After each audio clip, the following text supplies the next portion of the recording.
Can we join you? The voice came from below eye level. Daniel Carter looked up from the rejection letter beside his cold coffee and found a girl in a wheelchair parked at the edge of his table, 7 years old, waiting for an answer like it was the most ordinary question in the world. Behind her, a woman in a tailored coat froze mid-step, phone still lit in her hand. Victoria Bennett had spent 7 years watching her daughter avoid strangers. She had never once seen Lily approach one. Out of every table in that crowded cafe, Lily had chosen his. Nobody yet understood why. The rejection letter had arrived on Thursday. Daniel Carter had waited until Saturday to read it a second time, as though 2 days might soften what it said. It didn't. The paper was thin and formal. It thanked him for his interest in the operations manager position and wished him every success in his continued search.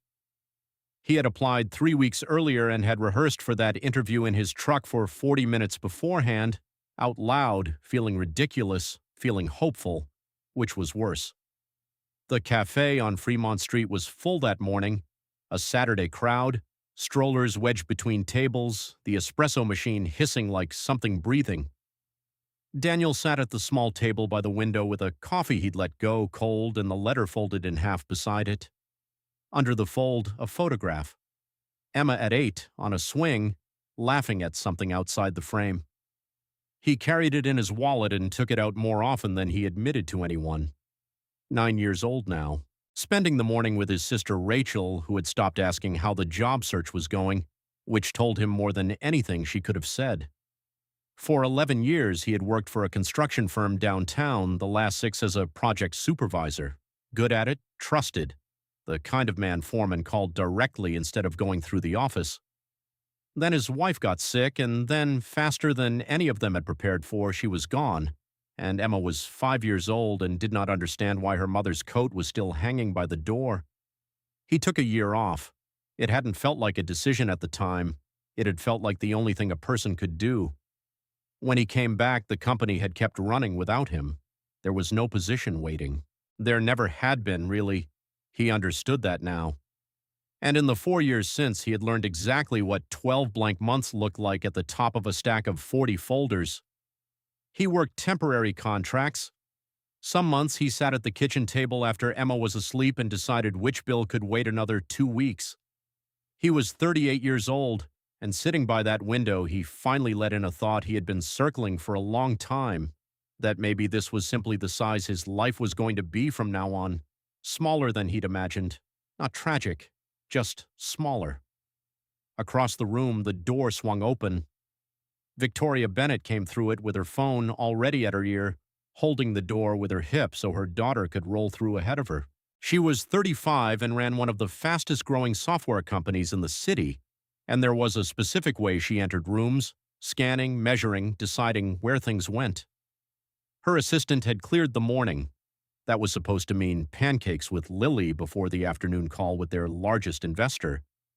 But the call had moved up, and now Victoria stood just inside a cafe with a hand over one ear, saying she understood the concern and would have numbers by Monday, while a 7-year-old in a purple coat waited beside her.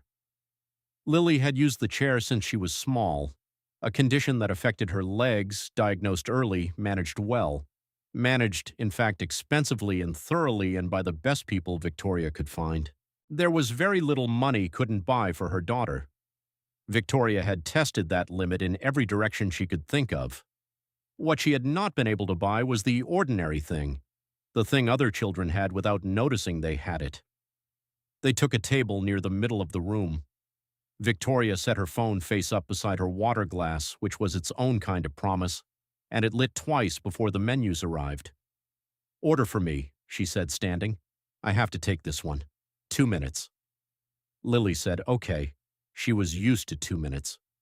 She turned her chair slightly and looked out at the room while her mother stepped toward the door, and that was when she noticed the man alone by the far window. Everyone else in the cafe was with someone or looking at a phone. He was neither.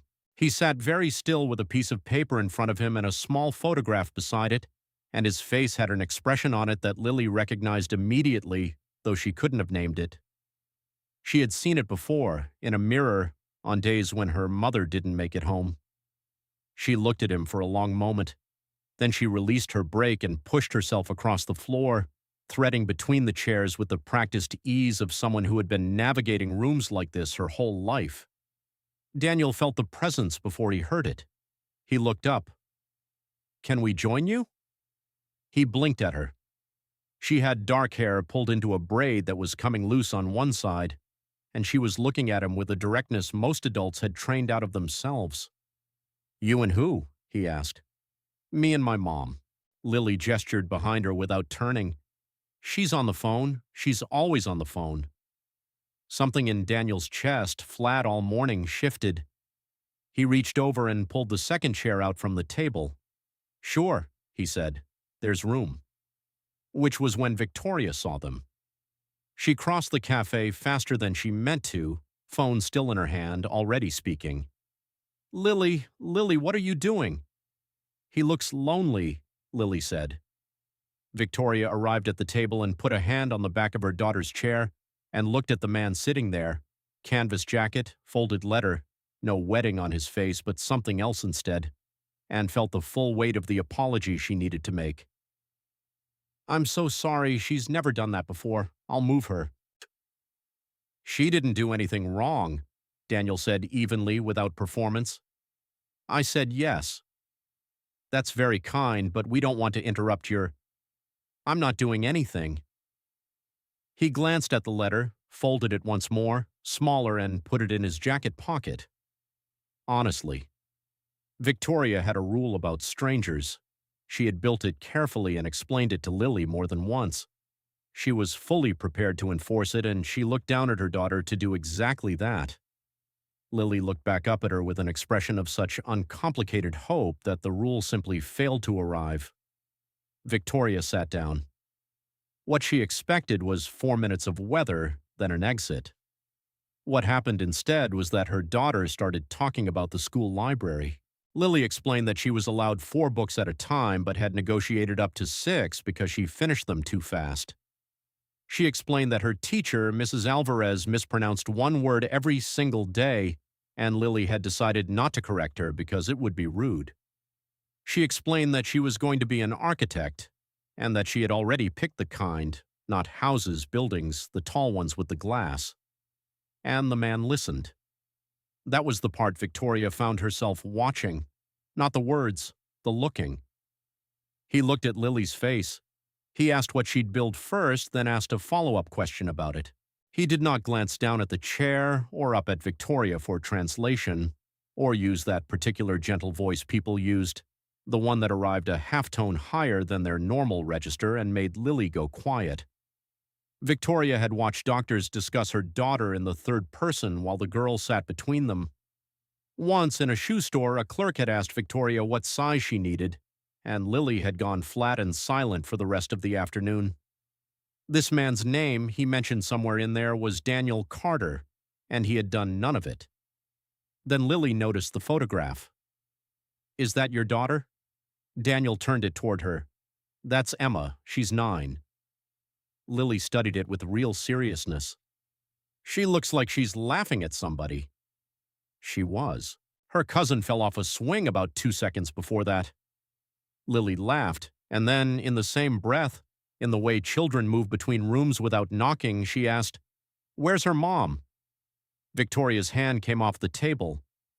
"Lily, she died," Daniel said. The words landed in the middle of the table and stayed there. Victoria felt something move in her own chest that she immediately, expertly put back where it belonged. There was a sentence available to her in that moment. So did Lily's father. It was true, and it was sitting right at the front of her mouth, and she had 8 years of practice keeping it exactly there. She reached for her water glass instead. Lily didn't flinch and didn't apologize. She looked at Daniel and asked, "Do you miss her?" "Every day." And then the girl leaned forward and put her small hand flat on top of his, on the table, and left it there. Daniel looked down at it. For 4 years, people had managed this. They changed the subject, or lowered their voices, or said the thing about time. Very few of them had simply walked toward it. He hadn't known how much he needed someone to walk toward it until a 7-year-old did it without being asked. He turned his hand over and held hers for a second and said, "Thank you." And Lily said, "You're welcome," and went straight back to buildings. He laughed twice in the next 10 minutes. He noticed himself doing it. Then Victoria's phone lit up and stayed lit, and the morning was over. Daniel checked his watch. He was picking Emma up at 11. He stood, slid his chair back in, and pulled his keys from his pocket. "Wait," Lily said. "Can I ask you something?" He stopped. "Why did you say yes? At the beginning, you didn't know us." Daniel considered it and gave her a real answer because she had given him one. "Sometimes people don't ask to sit down because they need a chair," he said. "Sometimes they just need to know somebody's willing to make room for them." He said goodbye to both of them and went out into the gray morning. Victoria stayed where she was. "He reminds me of Dad," Lily said, matter of fact, stacking her fork on her knife. "In the picture, the one on your desk." Victoria didn't answer. Lily had never met him. He had died 3 months before she was born, and everything the girl knew about her father, Victoria had chosen and handed to her. 3 photographs, a handful of stories, and one line he used to say that Victoria had repeated to her exactly once, years ago, and had assumed she'd forgotten. Everybody deserves a place at the table. She had built a company since then, 400 employees, a valuation that made the trade press, a calendar broken into 15-minute blocks. That night she sat in her apartment with a quarterly report on the screen and read the same paragraph 3 times without absorbing a word of it. Somewhere on the other side of the wall, Lily was asleep. Victoria tried to remember the last time a person had asked her, without wanting anything, whether she was all right. She could not do it. In the morning, she got up early, poured coffee she didn't drink, and decided she was going to find him. It took Victoria's assistant a day and a half. There wasn't much to go on. A first name, a last name half heard across a table, a daughter named Emma who was 9 years old. But somewhere in the city there was a school that had run a fall fundraiser and posted its volunteer list, and on that list was a line reading Emma Carter and family. From there it was only a matter of pulling the thread, and men looking for construction work keep public profiles on the trade boards because that is how the work finds them. Victoria had told herself the whole purpose was to say thank you. She had a note half composed in her head, something brief. Then his employment history came up on her screen, and she stopped thinking about the note entirely. She read it twice with her office door shut. 11 years at a mid-sized construction firm. Project supervisor on 6 commercial builds, 2 of which she recognized by name because she'd driven past them 100 times. Safety record clean. A former supervisor's reference calling him the most reliable man on any site he'd ever run. And then 12 months of nothing. After that, the pattern she'd expected. Contract work, short engagements, filler. Nothing that used a fraction of what the first 11 years said he could do. Victoria had sat on the other side of enough hiring conversations to know exactly how that document read in a stack of 40. She had heard the shorthand in her own conference rooms. "There's a gap," said in the tone people used for a crack in a foundation. Nobody ever asked what the gap was made of. The gap was simply a risk, and there were other candidates without one. She knew what it was made of. She sat there with the city going gray outside the glass and understood that what 40 companies had read as instability was a man who had put down his career and picked up his 5-year-old daughter because there had not been anyone else to do it. He had made a choice. The market had priced it as a defect. She picked up her phone and called Marcus Hale. Marcus ran hiring for a commercial development group she'd invested in years ago, back when it was 3 people and a lease. He answered on the second ring, pleased to hear from her, and asked what she needed. "Nothing for me," Victoria said. "I want you to look at a resume again. Just look at it." Marcus asked if this was a favor. "It isn't. I'm not asking you to hire anyone, and I'm not asking you to make room. I'm telling you there's a candidate in your system who was passed over for the wrong reason, and if you read the file honestly, you'll see it. If you read it and disagree, that's the end of it, and I'll never mention it again." Marcus said he'd read it. She hung up and looked at the phone for a while and had a very clear thought. That is the last thing I do here. Whatever came next belonged to Daniel Carter. It was 9 days before he heard anything. The call came on a Tuesday afternoon while he was standing in a parking lot eating a sandwich out of the wrapper. A woman from a development group asking whether he was still available and whether he could come in Thursday morning. He sat through 50 minutes of questions about scheduling conflicts and subcontractor management, and one long scenario about a poured slab going wrong 2 days before an inspection. He answered them the way a man answers when he has actually stood on that slab.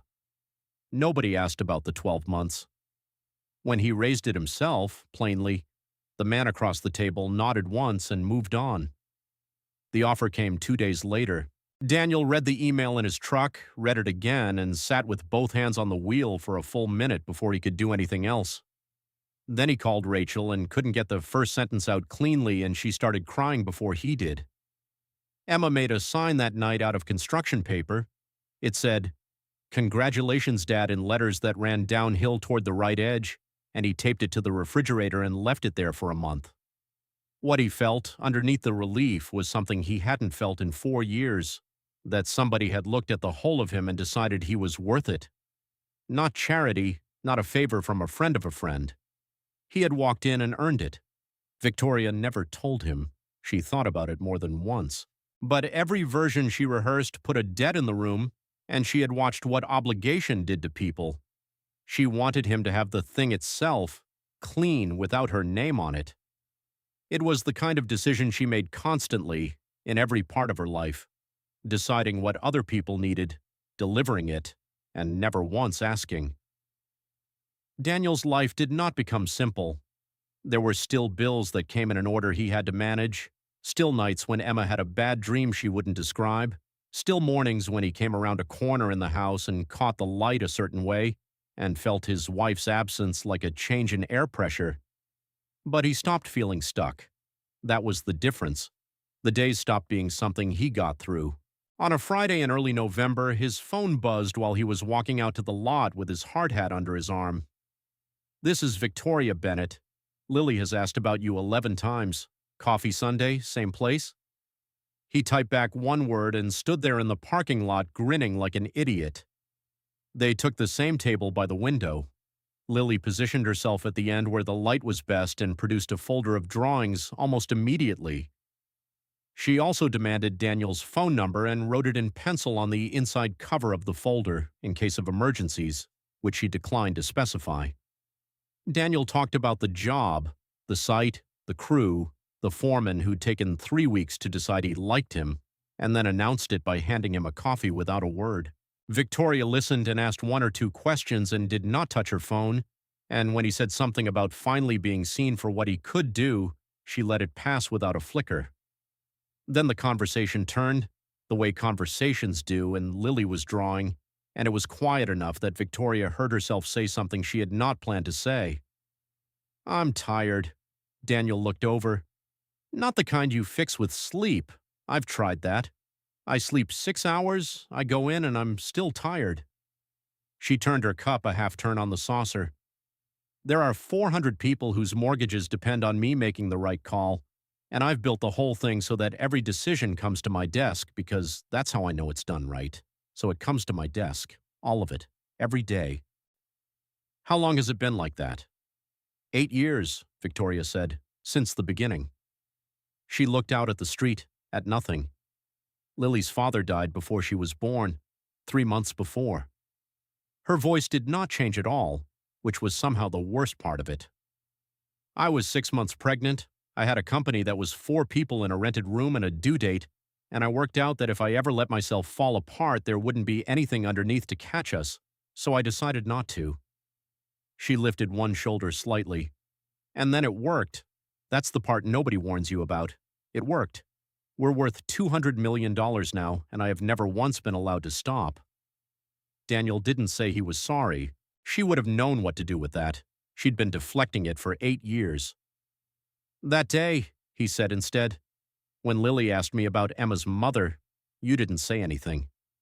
Victoria's hand stopped on the cup. "No," she said. "I didn't." "Why not?" She thought about it for a while. Because if I'd said it out loud at a table with a stranger, I'd have had to be a woman who lost her husband, and I'm the woman who runs the company. She almost smiled.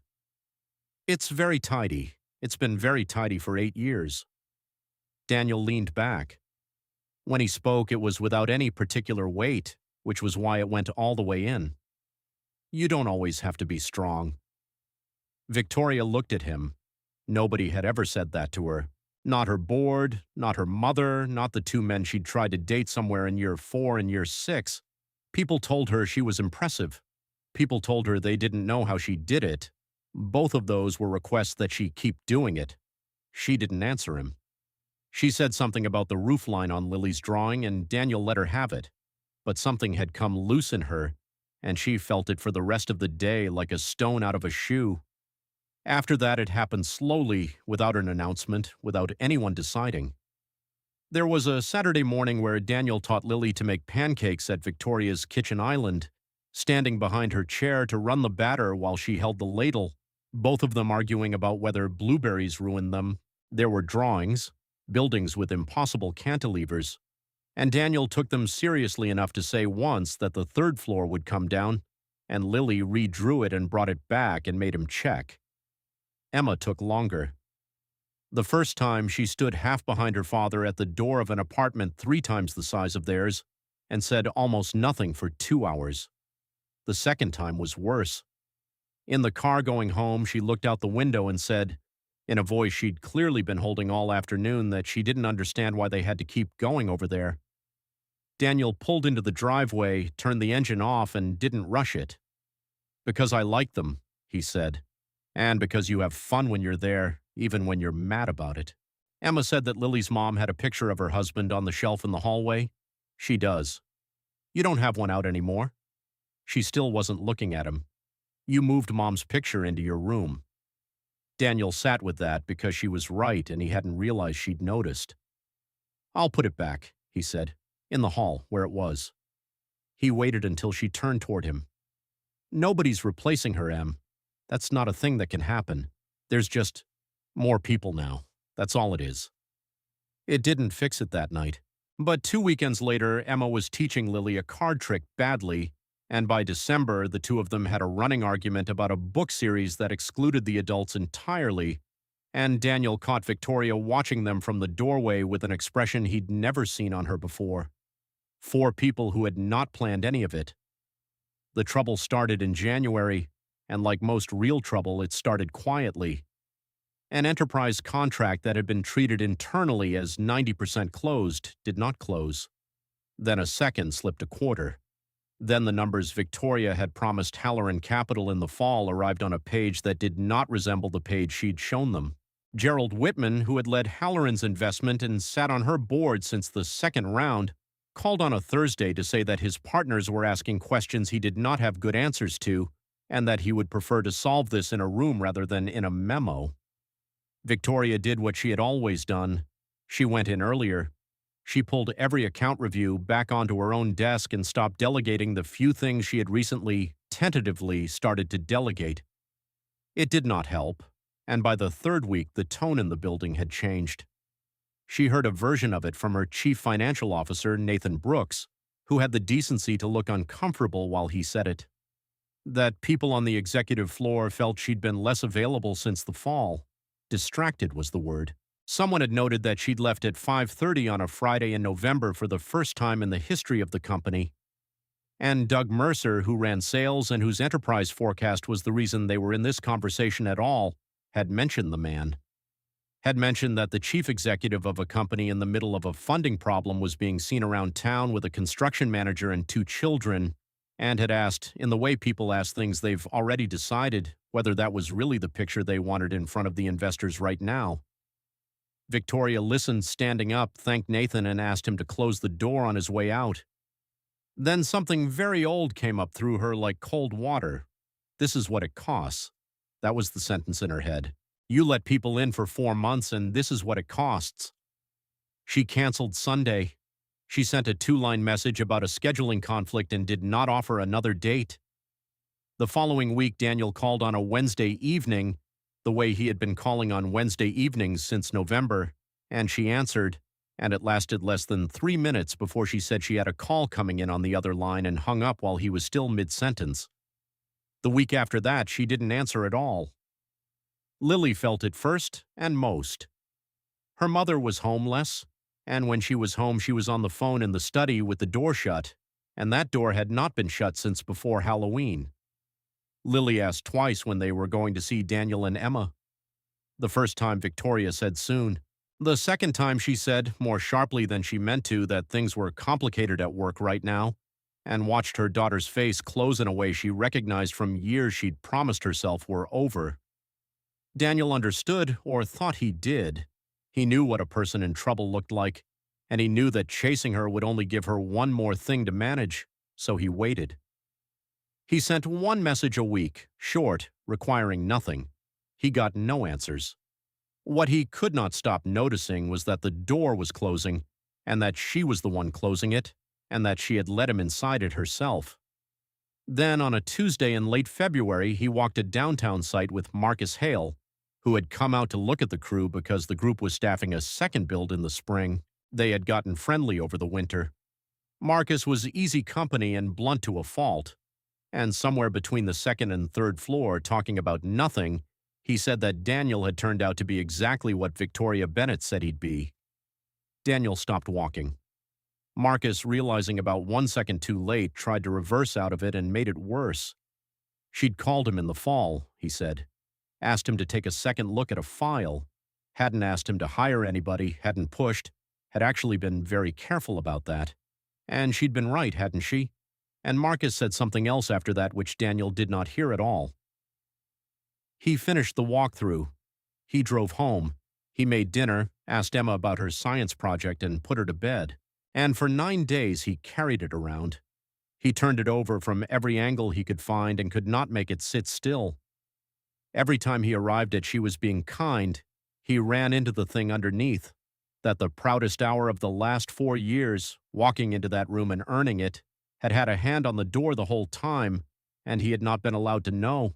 He didn't call her, she wasn't answering anyway, and there was a small, ugly part of him that was glad of the excuse. On the 9th night, at 8:15, his phone rang with a number he didn't recognize, and it was Lily calling from the landline in the kitchen with the number she'd copied off her folder. Grace, the woman who stayed with her when Victoria worked late, had dialed it and then given her the room. Lily was crying and trying very hard not to be, which made it worse. Her mother had a meeting in the morning, she said, a big one, with the board. She'd heard the adults on the phone in the study saying things about the investor and about whether the company could survive the quarter, and nobody had explained anything to her because nobody knew she was in the hallway. Daniel sat down on the edge of his couch and asked her what she'd said to her mom. I told her she doesn't have to do it by herself. Lily's voice went thin. I told her we could help, even me. What did she say? She said she didn't have a choice. And there it was, the whole architecture of Victoria Bennett in one sentence, said back to him by a 7-year-old in a dark kitchen. He told Lily to go find Grace and drink some water and stayed on the line until her voice steadied. Then he got his keys. The tower on 6th was almost entirely dark. Her floor was not.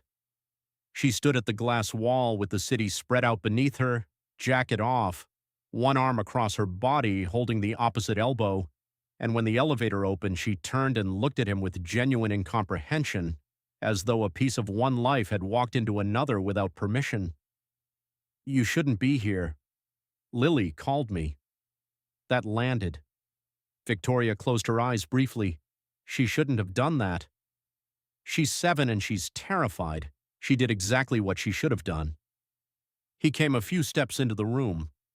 What's happening tomorrow? 8 o'clock, the full board in Halloran. She said it the way people recite a diagnosis. If Gerald walks, the round collapses. If the round collapses, I have maybe 5 months of runway and 400 people who don't know it yet. She looked back out at the glass. So no, whatever this is, I can't handle one more thing tonight. I know about the job. Victoria turned around. Marcus told me 9 days ago. Daniel's voice stayed level, which cost him something. You called him in the fall, before I ever got the interview. The room went very quiet. I didn't ask him to hire you, Victoria said. I know what you asked him. I asked him to read it properly, that's all. 40 companies looked at that file and saw a hole in it, and I looked at it and saw a man who stopped working because his wife died and his daughter was 5. Her voice rose for the first time. You did the interview. You did the job. I didn't give you anything, Daniel. I gave them a reason to open the envelope. I believe you, he said. That's not the part. She waited. The part is that you decided. You sat in this office and decided what I should know about my own life, and then you sat across a table from me for 4 months while I talked about earning it. He shook his head slowly. You didn't lie to me. You handled me. Same as you handle everybody. Same as you're doing right now. Victoria opened her mouth and nothing came out of it. I would have said thank you, Daniel said. That's all it would have cost you. He waited a moment longer for something she didn't give him, and then he went back to the elevator and the doors closed on the light of her floor. Victoria stayed where she was for a long time after the sound of it faded. By morning, she could lose the company she had spent 8 years building. Her daughter had gone to bed frightened in a house where nobody had told her anything. And the one person who had ever looked at her and said, "You don't always have to be strong," had just walked out, because the thing she had done to keep him was the same thing she did to everyone, and she hadn't even known she was doing it. Across the city, Daniel let himself into a quiet apartment, checked on his sleeping daughter, and sat down in the dark kitchen without turning on the light. The old fear was back, and it had found new words for itself. Maybe none of it was ever really yours. He was still sitting there at 11:10 when Rachel's headlights swept the kitchen wall. He had called her from the truck without quite deciding to, and she came the way she'd come 4 years ago, in a coat thrown over whatever she'd been wearing, and put the kettle on before she said anything at all. Daniel told her all of it. The call from Lily, the office, Marcus on the 3rd floor of a half-framed building saying a name he hadn't expected to hear. Rachel listened the whole way through, and when he finished, she asked him one question. Who answered the questions in the interview? He looked up. I'm asking seriously. 50 minutes, you said. The slab thing, the subcontractor thing. She set a mug in front of him. Who sat in the chair? That's not the... It's exactly the point, and you know it, or you wouldn't have called me at 10 o'clock at night. Rachel sat down across from him. Danny, she made a phone call. She made a man open a folder he'd already closed. Everything after that was you. 4 months on that site is you. They moved the whole schedule up under you in December because they trusted you with it, and no phone call from a stranger did that. Daniel turned the mug in his hands and didn't drink from it. She opened a door, Rachel said. She couldn't walk through it for you. Nobody can do that for anybody. He knew it was true as soon as she said it out loud. He had probably known it in the truck. Pride had simply gotten to the microphone first. And then, sitting there with the tea going cold, he saw the other thing. The thing he had said to her face in that office without fully understanding what he was saying. You handled me, same as you handle everybody. She hadn't hidden the phone call because she was ashamed of it. She had hidden it because letting him know would have meant standing in front of him with something in her hands and nothing in return, and Victoria Bennett did not know how to do that. She had done the same thing to her board for 8 years. She had done it to Lily. She was doing it tonight, alone at a glass wall at midnight, running the numbers one more time because somewhere she believed that needing help and deserving to keep the company were mutually exclusive facts. She had never in her adult life let anyone see her before she had the answer, and in 7 hours she was going to walk into a room and try it again. Daniel put the mug down. I have to be somewhere at 7, he said. Rachel was already standing. I'll take Emma to school. He did not go back up to the 40th floor. He went to her building at 6:45 and stood in the lobby by the security desk with 2 coffees, and when the elevator opened at 10 past and Victoria came out of it in a gray suit with a folder under her arm, she stopped so completely that a man behind her had to step around her. She had not slept. He could see that from across the lobby. Daniel crossed the marble and held out one of the cups. I'm still angry, he said. I want to be clear about that, not about the phone call, about the 4 months. Victoria took the coffee because her hands needed something to do. But you're not going up there by yourself. That's the only reason I'm here. You can be angry back at me tomorrow. Something in Victoria's face came apart very quietly, the way a wall does before anyone hears it. I don't know how to do this, she said. Do what? Any of it. Walk in there and tell them I don't have it under control. I've never done that. Not once, not in 8 years, not to anyone. She looked up at him. I don't know what's on the other side of it. Neither do I, Daniel said. But I know what's on the other side of the way you've been doing it because you were standing in it last night. Victoria's eyes filled and she let them, which was the first time she had allowed that in front of another adult since a hospital corridor 8 years ago. She didn't sob. She stood in the lobby of her own building with her chief financial officer walking past 20 feet away and let a few tears go down her face and did not wipe them until they were finished. Your father was right, you know, Daniel said. The thing Lily told me you told her about the table. Victoria looked at him. Everybody deserves a place at one. That includes the person who owns the building. He shifted the cups to one hand. Lily didn't come over to my table to fix me. She wasn't solving anything. She just asked if there was room. That's all this is. That's all it ever was. Victoria breathed out. Then she straightened her jacket, took the folder from under her arm, and asked whether he would be there when she came out. I'll be right here, Daniel said. It's not my room. It's yours. The boardroom on 42 had windows on two sides and 11 people around the table, and Gerald Whitman had brought 2 of his partners, which told Victoria everything she needed to know about how the meeting had been expected to go. She had a deck. She had rehearsed a version of the opening in which the fourth quarter was described as a repositioning. She set the deck down and didn't open it.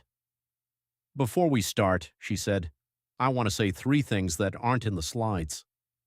The room went still in a specific way that she registered and kept going through.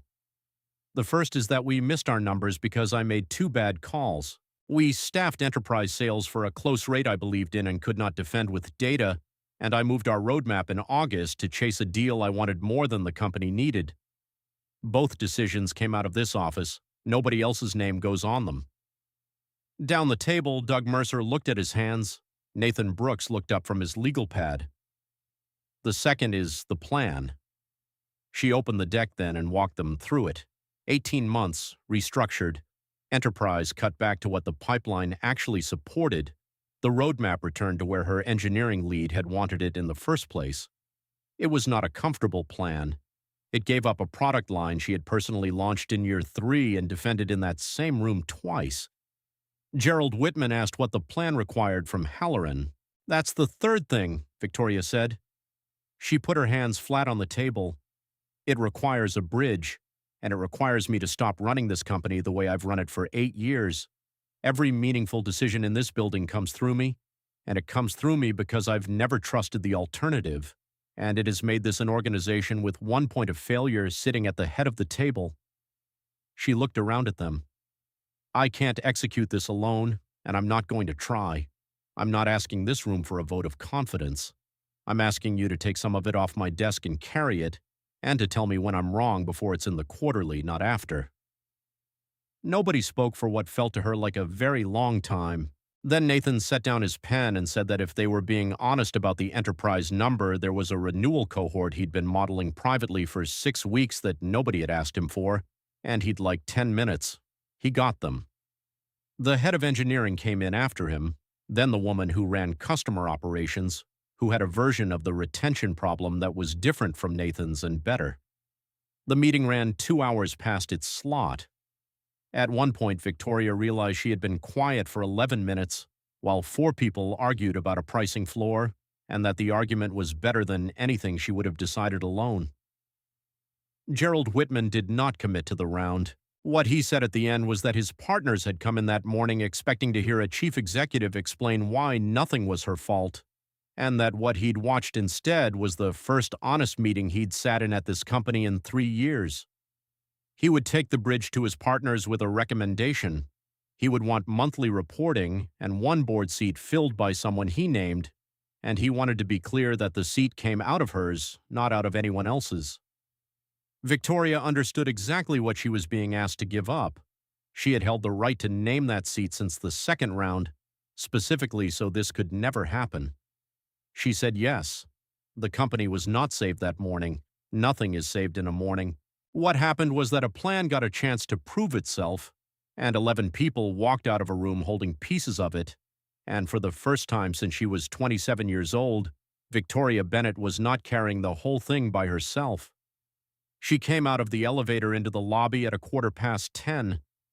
Daniel was in a chair by the window with both coffees long finished, and he stood when he saw her and did not ask how it went because he could see it. "He's taking it to his partners," Victoria said. "He gets to name a seat. It comes out of mine." "Is that bad?" "It's the price." She thought about it. "No, it isn't bad."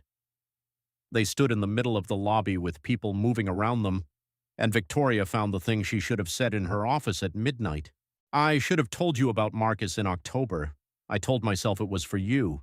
It wasn't. I didn't want to be standing in front of you having done something for you because then you'd have known me." She shook her head slightly.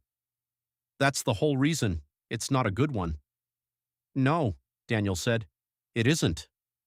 "I know, and I never said thank you. Not once. Not that whole morning. I made a phone call instead because a phone call is something I know how to do." "I noticed," he said. "I spent 9 days being proud instead of picking up my own phone, which isn't much better." He turned the empty cup in his hand. "You opened a door. I walked through it.